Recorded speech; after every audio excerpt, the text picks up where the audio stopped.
بسم اللہ الرحمن الرحیم۔ ہم نے ایمان کا بحث اتنا کیا کہ انسان کے لیے لازمی ہے۔ ایمان کا معنی لغوی اصطلاحی بیان کیا، پھر ایمان کا زیادت اور کم ہونے کا مسئلہ بھی بیان کیا، ایمان اجمالی اور ایمان تفصیلی کا تفصیل بھی کیا، شرائط ایمان پر بھی بحث کیا، یہاں ایمان اور اسلام میں فرق پر بھی بحث ہوا، ایمان کا معیار اور اعمال کا معیار اس پر بھی بحث ہوا۔ اب کفر کی طرف آتی ہے۔ یہ ذرا ایسا مسئلہ ہے کہ اس میں احتیاط بہت لازمی ہے۔ پہلے تو ہم اقسام کفر پر بحث کریں گے، پھر اس کے بعد ان کے جو باقی ضروریات ہے کفر کے بارے میں آئی ہے ان پر بھی بحث کریں گے۔ کفر کا لغوی معنی یہ بھی سمجھنا ضروری ہے، اور یہاں بعض لوگ کفر کا فتویٰ زیادہ استعمال کرتے ہیں، بعض لوگ بدعت کا مسئلہ فتویٰ زیادہ استعمال کرتے ہیں، بعض لوگ شرک کا فتویٰ۔ آپ ان لوگوں کو بھی پہچان لو جو اس علامت خوارج کی علامت رسول اللہ نے قرار دیا ہے کہ یہ جو کفر کا بار بار فتویٰ، شرک کا فتویٰ لگاتا رہتا ہے، اس کو معلومات نہیں ہوتا، اس وجہ سے یہ باتیں کرتی ہے۔ علامہ منظور منگل سے دامت برکاتہم العالیہ فرماتی ہے کہ حضرت شیخ سلیم اللہ خان صاحب نے جب بریلیوں کے بارے میں شرک کا فتویٰ دیا تو مفتی منیب الرحمن صاحب دامت برکاتہم انہوں نے اطلاع کیا کہ حضرت ہم تو کافر نہیں ہے اور تو ہمیں بہت معتدل انسان نظر آتی، لیکن آپ نے یہ کیا کام کر دیا؟ تو پھر حضرت شیخ سلیم اللہ خان نے اپنے بات سے رجوع بھی کیا، یعنی کفر اور شرک کا فتویٰ جو ہے ان میں زیادہ احتیاط ہے، لیکن ہم یہ بات بعد میں کریں گے۔ اب یہ بات ہے کفر کا لغوی معنی۔ علامہ مناوی وفات 1071 ہجری التعریف میں لکھتے ہیں جو چیز ظاہر کرنا ضروری ہے ان کو چھپانا اس کو کہتے ہیں کفر۔ اللہ کی ذات اس کو ظاہر کرنا ضروری ہے، لوگوں کے مجلس میں یہ اعلان کرنا ہے کہ ہم اللہ کی ذات مانتے، کوئی اس کو چھپا کر رکھے تو یہ کافر ہے۔ انبیاء کی ذات اس کو ظاہر کرنا ضروری ہے، ان کا چھپانا کفر ہے۔ ملائکہ کی ذات یہ ظاہر کرنا ضروری ہے، ان کو چھپانا کفر ہے، وغیرہ۔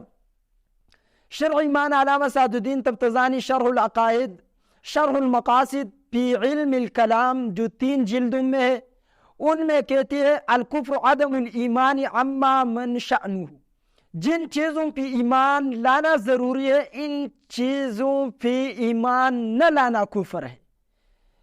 یہ جن چیزوں پہ ایمان لانا ضروری ہے ان پہ ایمان نہ لانا کفر ہے۔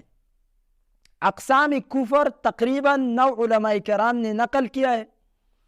ہم ان اقسام میں سے صرف آج 6 اقسام ذکر کریں گے۔ نمبر 1 کفر انکاری۔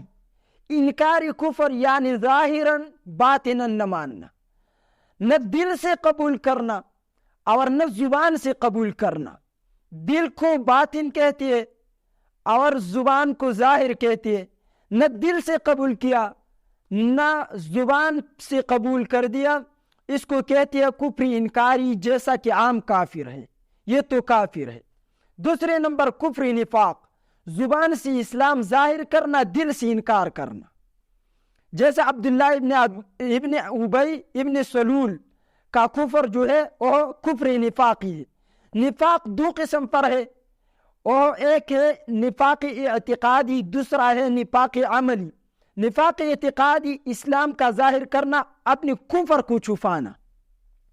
اس کا انجام کیا ہے؟ قرآن میں ذکر ہے ان المنافقین فی الدرک الاسفل من النار، یہ منافق جو ہے جہنم کے آخری حصے میں ہوں گی جس میں کافر بھی نہ ہوں گی۔ اس کو نفاق اعتقادی کہتی ہے، عقیدے کا منافق ہونا۔ دوسرا نفاق عملی، دل میں ایمان موجود ہو، زبان سے بھی اقرار کرتا ہے لیکن کام نفاق کا کرتی ہے، کام منافق کا کرتی ہے۔ جیسا رسول اللہ نے فرمایا آیت المنافق 3 اذا حدث کذب واذا وعد اخلف واذا اؤتمن خان۔ منافق کی 3 علامت ہے، جب بات کریں گے تو جھوٹ بولیں گے، جب وعدہ کریں گے تو وعدے کی خلاف ورزی کرتے ہیں، جب ان کے پاس امانت رکھو گے تو امانت میں خیانت کرتے ہیں۔ تو یہ نفاق عملی ہے۔ اس کے بارے میں نفاق عملی اگر کسی میں ہو تو اسی پر فتوی منافق نہیں لگائیں گے، بلکہ اس کو آپ کہیں گے کہ یہ اعمال اپنے آپ سے الگ کر دو، ان سے الگ ہو جاؤ، ان کو چھوڑ دو۔ ان اعمال کے چھوڑنے کا حکم ہے، اس کو کہتے ہیں نفاق عملی۔ ہم اس کو منافق بھی نہیں کہیں۔ دیکھو علماء دیوبند کا کیسا موقف ہے، یہ موقف آپ اختیار کرو، کسی پر آپ فتوی کفر نہیں لگائیں گے۔ اہل سنت والجماعت کا کام یہ ہے مابین الافراط والتفرید، نہ افراد کریں گے نہ تفرید کریں گے، اس کو کہتے ہیں اہل سنت والجماعت۔ اور بعض لوگ ان کے منہ میں کفر کا فتویٰ ایسا موجود ہوتا ہے جیسے منہ کے اندر زبان ہے۔ اگر یہ چھوڑ دیا جائے تو مسلمانوں میں تفریق نہ ہوگا۔ حضرت الیاس گوون صاحب فرماتے ہیں اپنا چھوڑنا نہیں، دوسرا چھیڑنا نہیں، اس کو کہتی ہے اعتدال، اس کو کہتی ہے اختلاف کے خلاف ہونا۔ اور اختلاف یہ ہے نہ اپنا چھوڑتا ہے نہ دوسرا چھوڑتا ہے، نہ اپنا چھوڑتا ہے نہ دوسرا چھوڑتا ہے، اپنا چھوڑتا نہیں دوسرا چھیڑتا ہے، اس کو کہتے ہیں اختلاف۔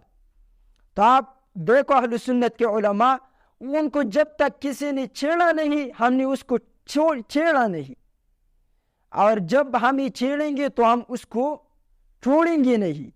تو آپ بھی اس کو ذہن میں رکھ دو کہ نفاق عملی پر منافق کا فتویٰ نہیں لگائیں گے، بلکہ اس کام سے الگ ہو کر اس کو چھوڑ دیا جائے گا۔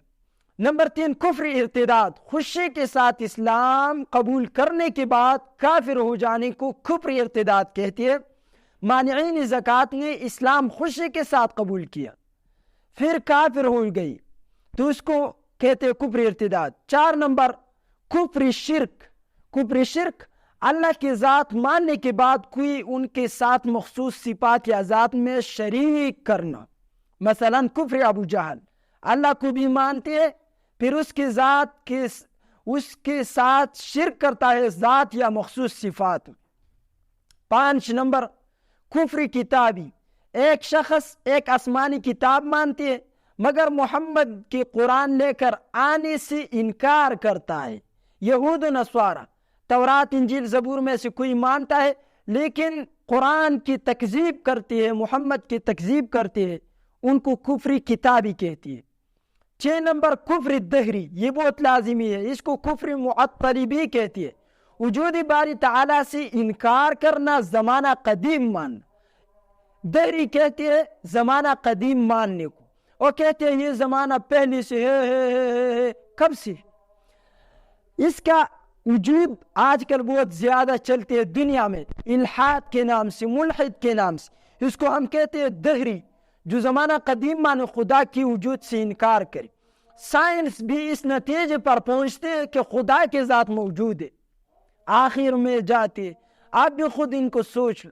بعض لوگ یہ اعتراض کرتے ہیں کہ ہمیں بتا دو اللہ کی ذات موجود ہے تو اللہ سے پہلے یہ نظام کیسا تھا؟ یہ پہلے، ہم کہتے ہیں اگر یہ پہلے کر کے تو اس سے پہلے کر کے اس سے پہلے، اور اس کو مسلسل کہتے، اس کو دور کہتے، بار بار اس باطل کہتے ہیں سب لوگ، لیکن اس پر بھی بات کریں گے۔ ابھی آتے ہیں دوسری طرف پر، صراط مستقیم جو ہے رسول اللہ صلی اللہ علیہ وسلم جس شریعت پہ آئے ہیں اس شریعت پہ جانے کو صراط مستقیم۔ مختلف تعبیرات ہوتی ہیں۔ ہمیں اپنے نبی کے چہرہ مبارک، ان کے قد مبارک، ان کے انداز گفتگو، ان کے انداز تقریر، ان کے چلنے پھرنے کے عادات، قول فعل تقریر، سارے کے سارے کا معلومات ہونا، یہ صراط مستقیم ہے، پھر اس پہ چلنا۔ میں اردو میں اس حدیث کو پیش کروں گا۔ رسول اللہ صلی اللہ علیہ وسلم کی ظاہری مبارک شکل و صورت کیسا تھا؟ علی رضی اللہ فرماتے ہیں کہ حضرت صلی اللہ علیہ وسلم بہت زیادہ دراز قد والے بھی نہ تھے اور نہ بالکل پست قد والے تھے، بلکہ لوگوں میں درمیانہ قد والے تھے، ان کا قد درمیانہ تھا۔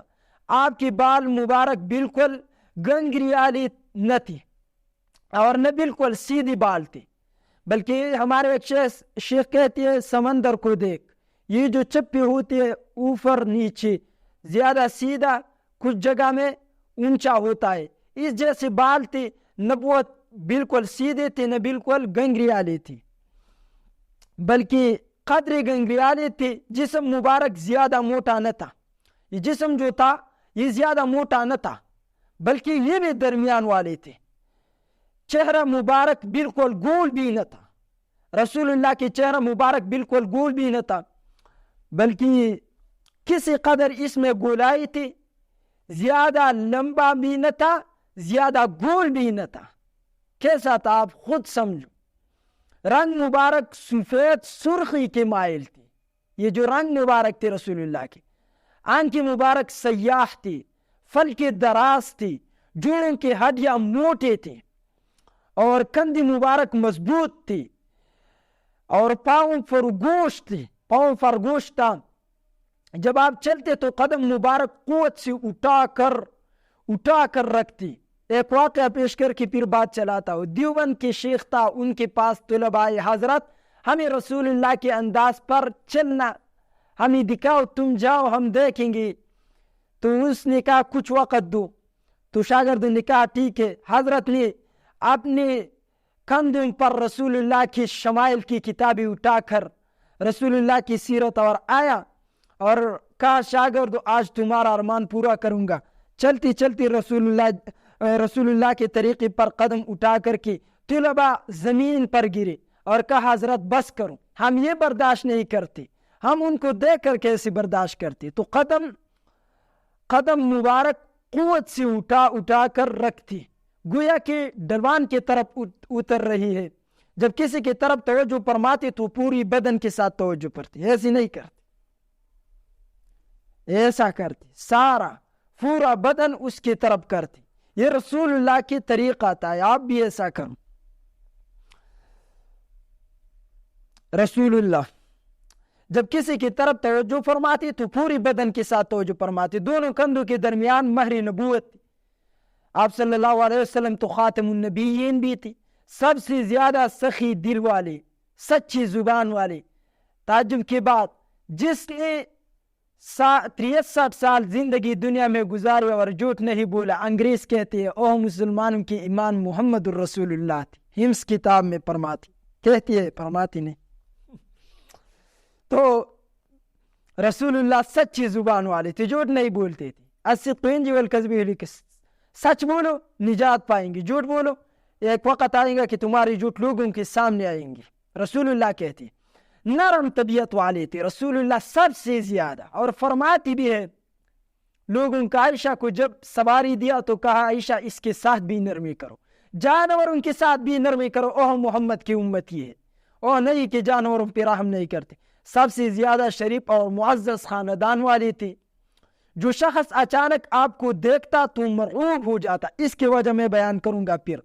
اور جس شخص کے آپ سے جان پہچان ہو جاتے اور آپ سے میل جول رکھتا تو آپ کو محبوب بنا لیتا.